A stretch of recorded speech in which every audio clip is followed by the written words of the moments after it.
Hey everybody, welcome back to Brainiac Baseball's 1969 Seattle Pilots What If Scenario. Today's matchup features the Washington Senators versus the Seattle Pilots at Six Stadium. On the mound for the Senators today is Jeffrey Vollweiler, whose record is 12-8 with a 3.39 ERA.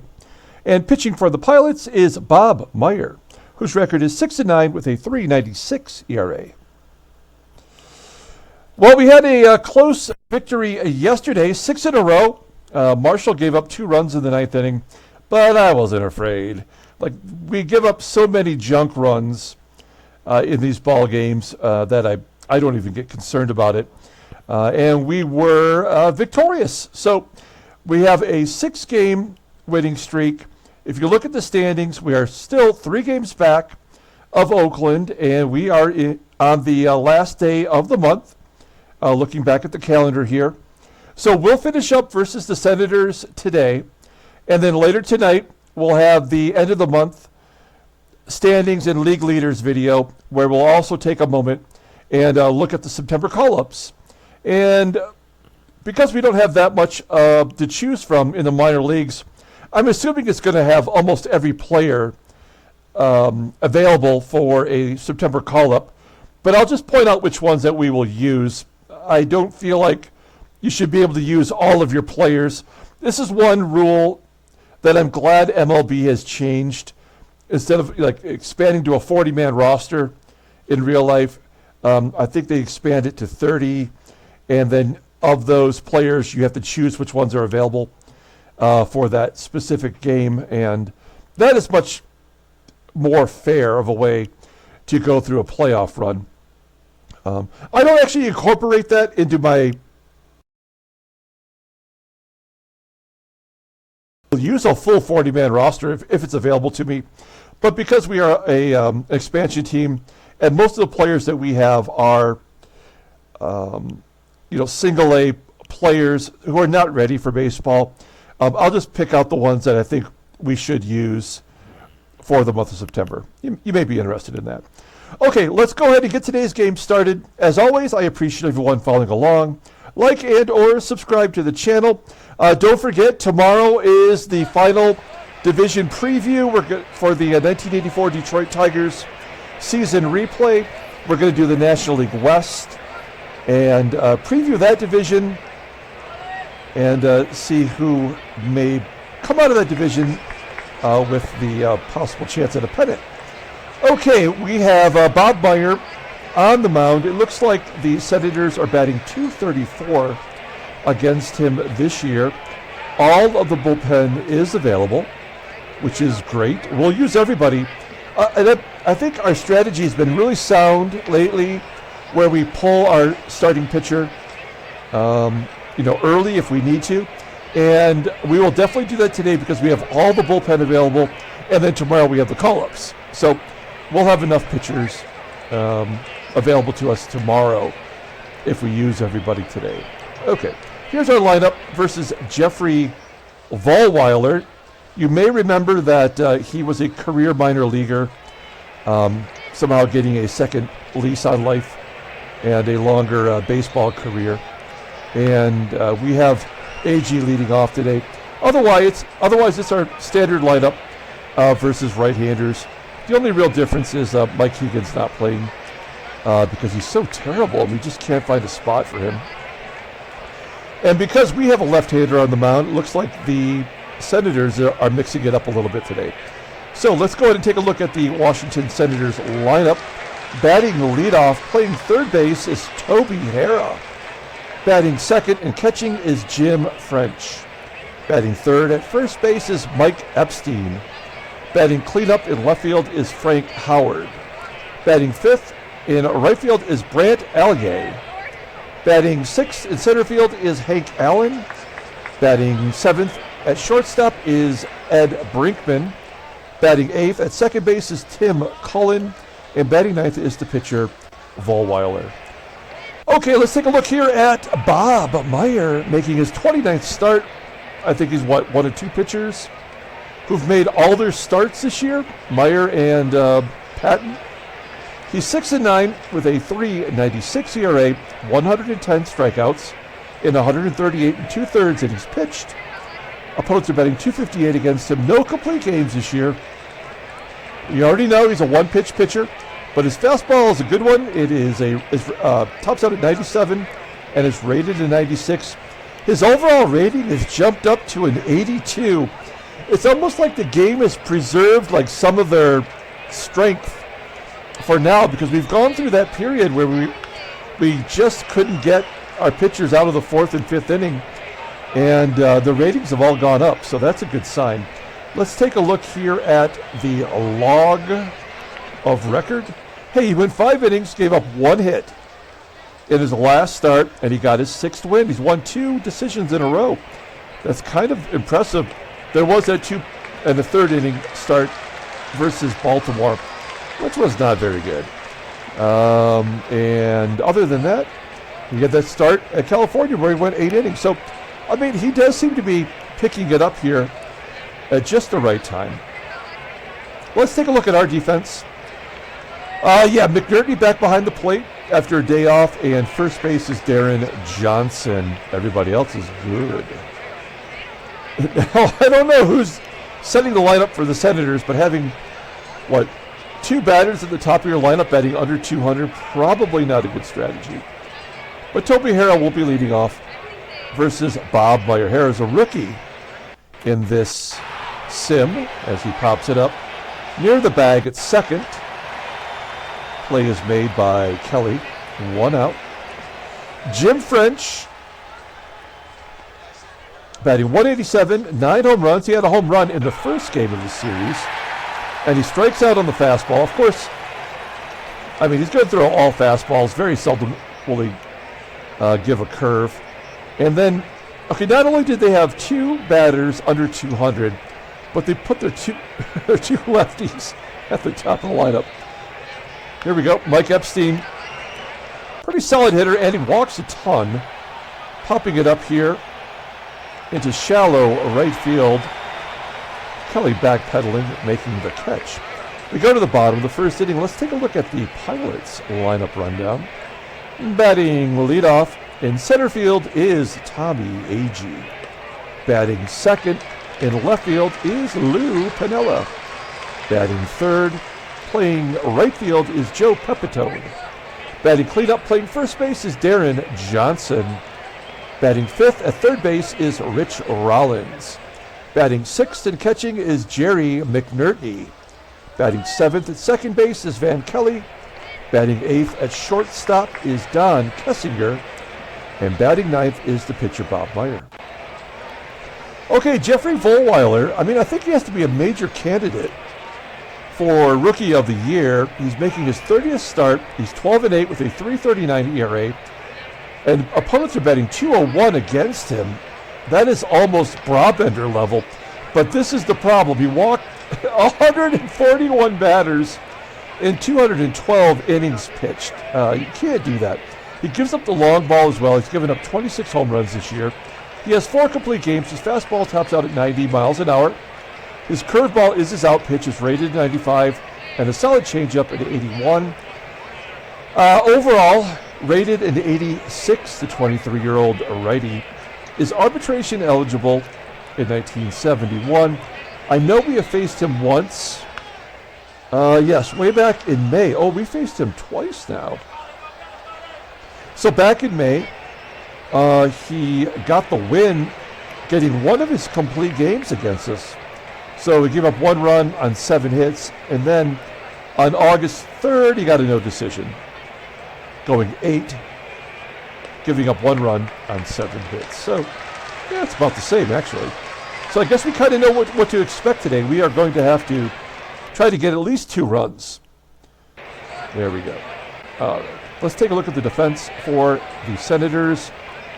Center field is below league average. That is Allen out there. And in left field, third base, I should say, is Toby HARRAH. Below league average as well. Okay, here we go. Tommie, AGEE leading off. With French behind the plate, we're not going to be stealing any bases today. Oh, there it is! That's the 100th strikeout of Tommie AGEE this year. We should celebrate that with a cake. He's one of the players, if you saw yesterday's game, that we signed to a long-term deal, or a 3-year contract, I guess. So he'll be around a little bit longer. Good production, not a great batting average, but we'll take what we can get. Lou Piniella up, he pounds it into the ground, and French commits an error. Okay, well, I mean, again, we'll take whatever we can get now. I hate it when that happens, but Piniella on first for Joe Pepitone. We're going to hit and run here. Let's get Piniella moving, stay out of the double play. That's not going to get it done. It's a fly ball to right field. Catch made by the right fielder, ALYEA.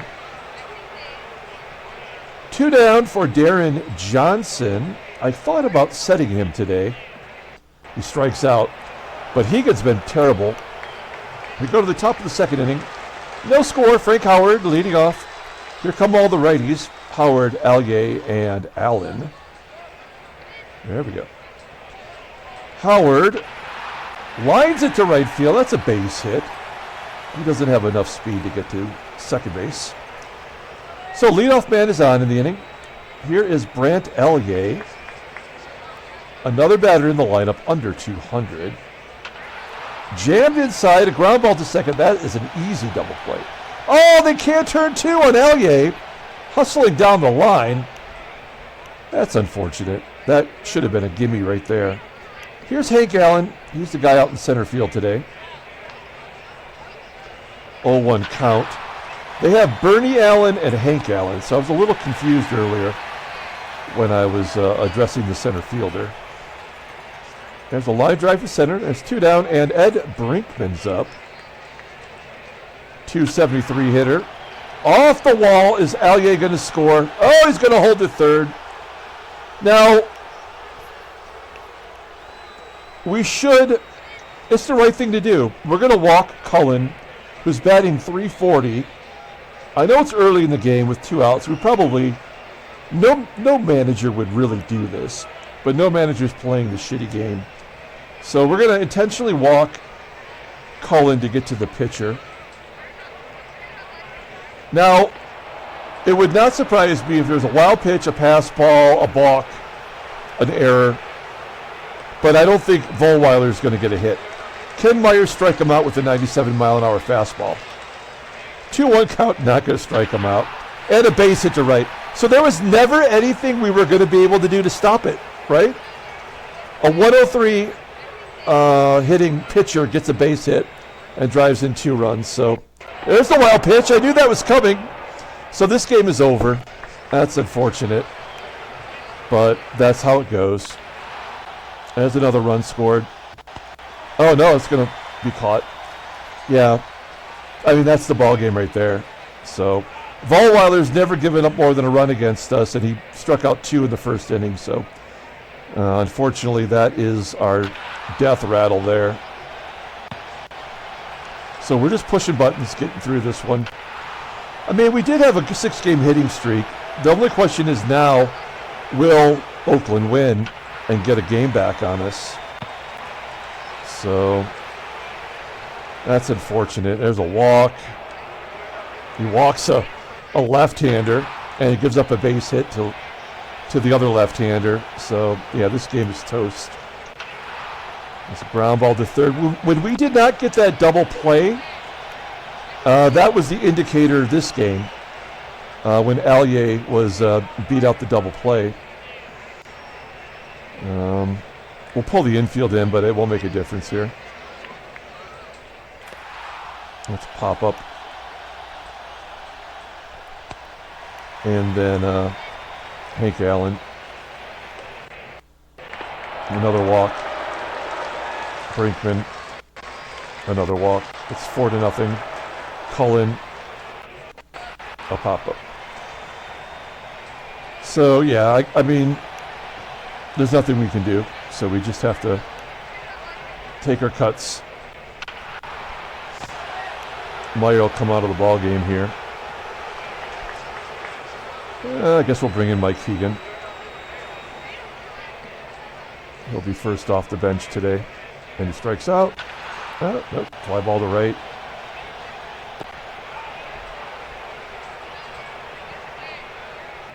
AG walks. Yeah. I mean, I would not be surprised if this were a no-hitter, actually, now that I'm thinking about it. This is going to go, we might get 2 hits this whole ball game. I'm going to call 2 hits in a complete game shutout. Okay, so we're not going to use Hegan defensively. It's too early. We'll bring in a Dick Bates. We will try to get some of the scrubs, some innings thrown here. Vollweiler, 1 for 1 with 2 RBIs. Oh, man.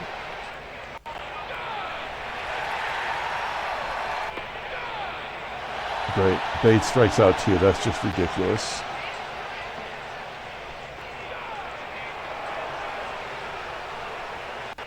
So we'll talk about something else here. So last night I'm still working on getting the 1984 Detroit Tigers season replay. I'm still working on getting that ready to go. I'm currently working on the stadium effects. As you know, if you follow that series, I don't do it for this, but I do it for the 84 replay. I use my own formula to calculate and create the stadium effects based on what I think they should be. And so I've almost got all the American League done.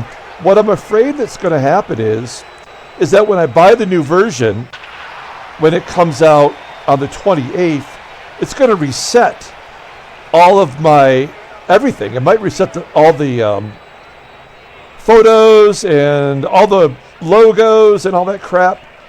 So that's what I'm concerned about. So I've actually, I have everything written down. Here's some of my notes for the stadium effects. And then I have others taped up on my wall here so that if it is one of those situations where the stupid game can't port all the other information, then I can go in the 3 or 4 days that I have before the season starts and try to get it all squared away. I don't know. I'm hoping that it will work out that way, but I don't have a lot of high hopes for Baseball Mogul 23. If I haven't seen any information about what is new this year, because there's been so many new baseball rules in real life coming from COVID and the 60-game schedule all the way through all the new changes, I'm really hoping that the creator of Baseball Mogul has spent some time on the actual gameplay, because this sucks. There's no actual baseball strategy that you can use to be effective for your team. It's so frustrating. And so I would like to see a little bit of baseball strategy put in, and maybe some more options in the drop-down menu.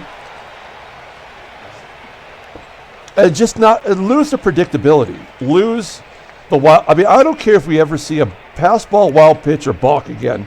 I'm sorry. They don't happen every game like they do in this game. So, yeah. I mean, it still kind of makes me a little frustrated to have to deal with the same bullshit every game for 162 games. It takes the fun out of it for me. There's our second hit. We did score a run on a sac fly, but I don't think we'll be getting another hit the rest of the ball game, because this game is incredibly predictable. Great job, by the way, for Dick Bates. Let's take him out.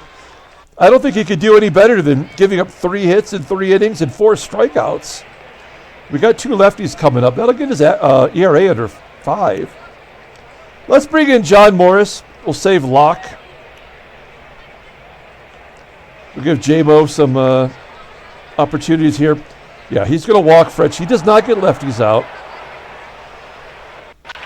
Despite being a left-handed pitcher, both lefties get on base. And it's 5-1. Let's just get it out of our system here. There we go. 3-run home run for ALYEA. It's 8-1. Nobody out, by the way.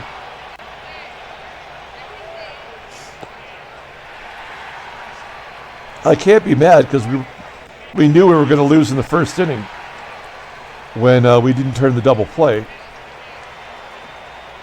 So we'll take our lumps today and just hope that that we don't lose a game to Oakland. Yeah, we won't get another hit. That sucks.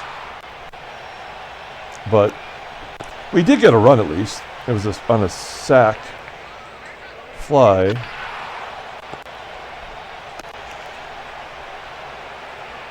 All right. Send Morris out for another inning.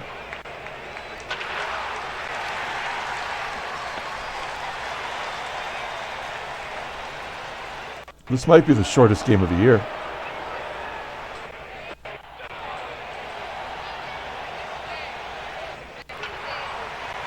Yeah, I mean, I'm using no strategy defensively, and it's still getting 3 outs.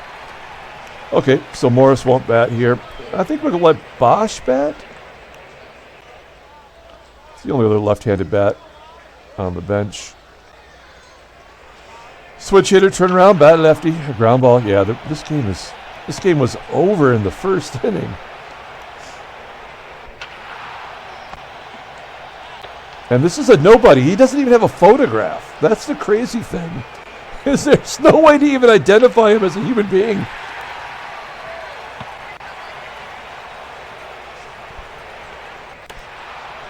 Yep. We're going to the 9th inning. Who do we bring into the 9th? I guess Skippy, right? Yeah, who else has got the least amount of innings? I guess it's Skippy. This will be his 50th inning. He was a mid-season call-up. He's been good for us.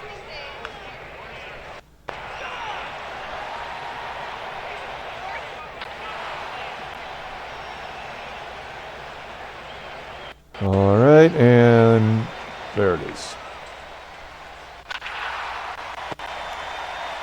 I mean, I called it. I said a 2-hitter. And that's exactly what's happening.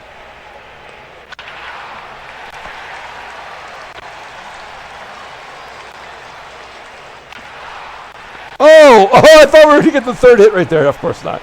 It was always going to be a 2-hitter. Oh, you son of a bitch. That falls in for a hit. Well, I'm happy for McNERTNEY.